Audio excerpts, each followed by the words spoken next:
Yeah. What is happening? Welcome to Respect the Court. I am your host, Otto. And all right, here we are. November. Yes. So we are now in, what is this, week 3? Yeah, this is week 3 of the NBA season. In some cases, college basketball has started. I know, at least for where we are, high school tryouts have now ended and teams have already set their rosters in place, more or less. So yeah, it has begun. It is in full effect. But what am I going to talk about today? I'm going to talk about basketball IQ. And I truly believe that basketball IQ isn't coached enough at the lower levels. High school, college, enough. I take that back. It is taught in the college level. And for whatever reason, you learn in the college level and then you get to the pro level if you're lucky, and it's completely different. But anyway, that's not the subject matter at hand. The subject matter at hand is basketball. High level IQ basketball. And I mean, there was a time, and I'm not trying to sound like the old man from way back when talking about, man, y'all don't play the game the way it's supposed to. Look, the game evolves, right? Things change. Things that were done are not going to be done anymore. Things are a little more progressive. Things are a little more loose. Okay, fine. It is what it is. But one thing that shouldn't be changed ever in the game of basketball is playing with high IQ. And of course, what do I mean by that? High IQ just means, the basics of playing basketball, right? Get to your spot, run a play. If the play works, great. If the play doesn't work, then either rerun it or do a variation of it, or dare I say, because they don't always let you do this in college, be a little creative, right? Use mismatches, understand what the defense is giving you. If you're double teamed, know how to pass out of the double team, get it to the right person for either a mid-range shot, 3-point shot, or for an open lane to the basket, like things like that. And I don't see it enough at the highest level in the NBA. Now, this is not to say they can't do it. I mean, come on. What are we talking about? These are pros now, right? These are professional athletes. These are the highest form of basketball player you can get, right? This is the NBA. But sometimes when we say that, maybe that's just talent-wise. That may not always necessarily be IQ related. I mean,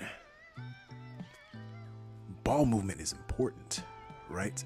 The whole point of basketball when you're on offense is to get the defense out of position enough so that way you can score, right?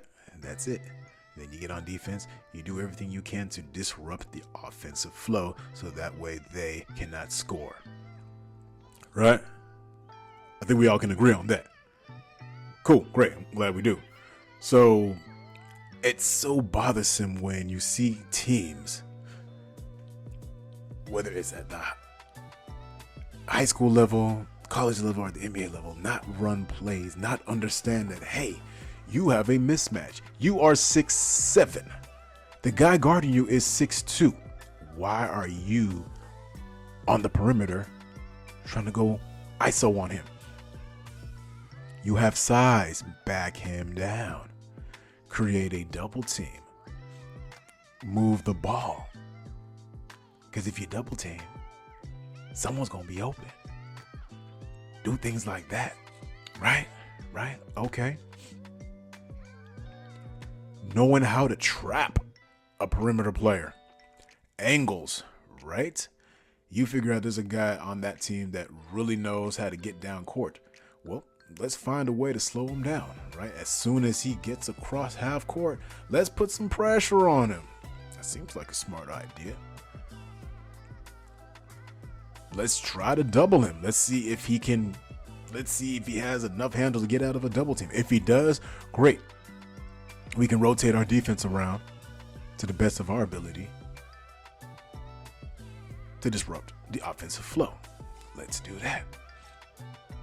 I think we can do that. What else can we do on the offensive end as we're moving the ball around? Let's cut. All right. Ball goes high post. One guy cuts. One guy curls up.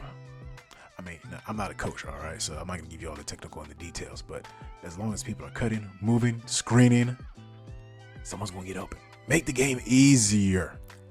Just make the game easier. I just don't understand why people make it tough when you don't need to, right? And I get it. High school, you're still learning, right? And in a lot of cases, for some people, it's the first time they've played organized basketball with a coach, with set plays, or set plays that can be varied, or just, okay, run something when all else fails. I get it. That's going to happen with some kids, right? And that's cool. High school, you're amateur. Like, you're still learning the game. And if you have a good coach who understands that my main goal is to teach the kids how to play this game. Of course you want talent. Of course you want to win. But if my team doesn't get better in terms of their IQ, I'm failing them as a coach in the long run. I just am. It doesn't make any kind of sense. Teach these kids the basics of the game. Offense will come. Defense, you got to teach them how to play defense from a team perspective. Where does it make sense to do a double team? Where does it make sense to trap? Where does it make sense to create mismatches? Like, you got to think. I'm not saying this is like chess level, but in some respects, you gotta have the right mentality as to what you're doing. Everything has to be purposeful. Absolutely. College level, same thing. College level is a coach's world. All right. It's not like the NBA. Players run it. Coaches kind of just manage the talent. But at the college level, we all know like that. It's the coach's world. And so the coach wants certain sets to be played. He expects certain things to be done a certain way with the talent that he has. And that's that. As a matter of fact, you know what we're going to do? This is what we're going to do. I'm going to be right back. I'm going to go ahead, get some things set up. Now, people don't like, I take that back. Back in the day, maybe the late 90s, early 2000s, wasn't a big Spurs fan because they always beat my team. My team was Warriors. Drove me crazy. But I appreciated how they played the game. We had David Robinson, a young Tim Duncan, Sean Elliott, Avery Johnson, Bruce Bowen. I know some people didn't like his way of defense, but, he's still a good defender. All the way up to Manu Ginobili, Tony Parker, Kawhi Leonard. Solid team. I mean, could run the offense beautifully, magnificently, and will give you hell on defense,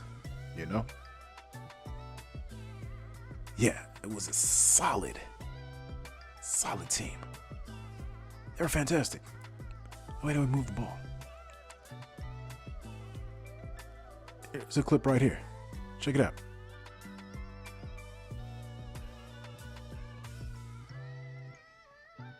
See that? Fluid. Beautiful basketball. I get it. And it's hard nowadays. I get it because you just want to run and gun.